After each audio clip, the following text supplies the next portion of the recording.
Hello class 10। इस video में हम पढ़ते हैं स्पर्श से कारतूस।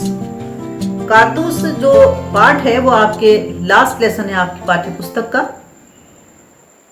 कारतूस पाठ लिखा है हबीब तनवीर ने। हबीब तनवीर के बारे में आइए कुछ जान लेते हैं। उनका जन्म हुआ था छत्तीसगढ़ के रायपुर में 1923 में।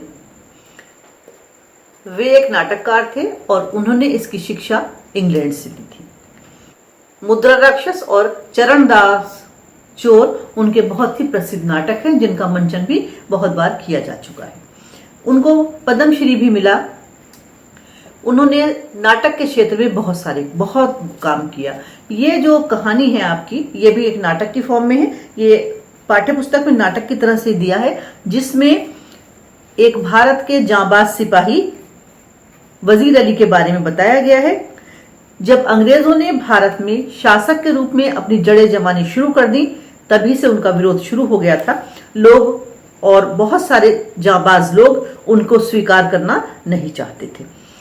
देशभक्त उनका विरोध करते थे और इस पाठ में अंग्रेजी सरकार का विरोध करने वाला एक जांबाज युवक जो वजीर अली है उसके बारे में बताया गया है। उसने अंग्रेजों को बहुत परेशान कर डाला था। एक एक अंग्रेज अफसर उसके नाम से कांपा करता था, क्योंकि वो सब उसकी वीरता से परिचित थे, इसलिए घबराते थे और उसको रॉबिन हुड के साथ उसकी तुलना किया करते थे। इस पाठ में जो उर्दू के बहुत सारे शब्द आए हैं उनको मैं आपको हिंदी शब्द में बदल के बताती हूँ। जैसे खेमा अस्थायी निवास को कहते हैं। अफसाना कहानियों को कहा जाता है। कारनामे वो काम जो याद रह जाएं। हुकूमत शासन। पाक का अर्थ है पवित्र। कामयाब सफल। पैदाइश बॉर्न होना या जन्म।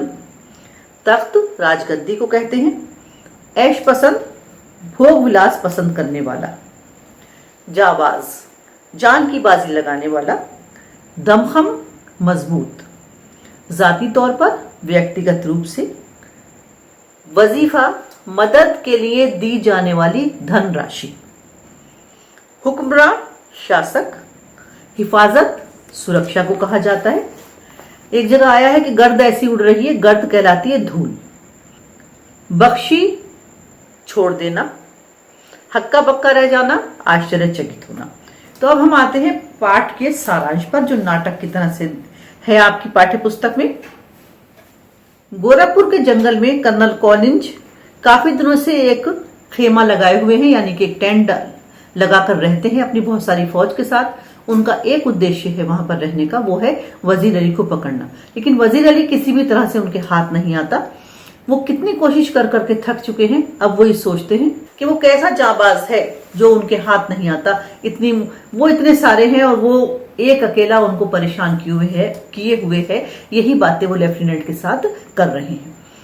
वजीर अली ने 5 महीने अवध पर शासन किया, लेकिन उसी में अंग्रेजों को उसने छका दिया। उन्हें समझ में आ गया कि ये क्या व्यक्ति है। वजीर अली आसिफुद्दौला का बेटा था और सादत अली का भतीजा था। बहुत दिनों तक आसिफुद्दौला की यहाँ कोई संतान नहीं थी। संतान न होने के कारण सादत अली को ये उम्मीद थी कि अब राजपाट उसके हाथ लगेगा। लेकिन जब वजीर अली का जन्म हुआ तब उसको ये बात बहुत बुरी लगी। वो अपने भाई और अपने भतीजे से अंदर ही अंदर हसद रखने लगा, ईर्ष्या करने लगा और वो अंग्रेजों के साथ जाकर मिल गया। उसने अपनी आधी जायदाद और 10 लाख रुपए अंग्रेजों को भेंट भी कर दिए। अंग्रेज भी चाहते थे कि उसे ही गद्दी पर बिठा दे, क्योंकि वो एक ऐश पसंद व्यक्ति था। उससे अंग्रेजों को कोई खतरा नहीं था। वो तो अपने ऐश आराम में डूबा रहता और अंग्रेज आराम से अपना शासन करते रहते। लेकिन वजीर अली एकदम उससे अलग था। वो अपने देश के लिए अपनी जान की बाजी लगाने को तैयार रहता था। उसने अंग्रेजों को बहुत परेशान कर डाला था। अंग्रेज चाहते ये थे कि वो उनके हाथ आ जाए, इसलिए जंगल जंगल वो खेमा डाले रहते थे। जब कर्नल और लेफ्टिनेंट आपस में बातें कर रहे थे, तब एक सिपाही ने आकर उनको सूचना दी कि एक घुड़सवार आया है जो आपसे मिलना चाहता है। उन्होंने उसे अपने टेंट के अंदर बुला लिया। घुड़सवार अंदर आया और आके बताने लगा कि वो उनसे एकांत में बात करना चाहता है। कर्नल ने बाकियों को बाहर निकाल दिया और उससे एकांत में बातें करने लगे। वजीर अली ने कहा कि वो कुछ कारतूस चाहता है, क्योंकि उसे वजीर अली को पकड़ना है।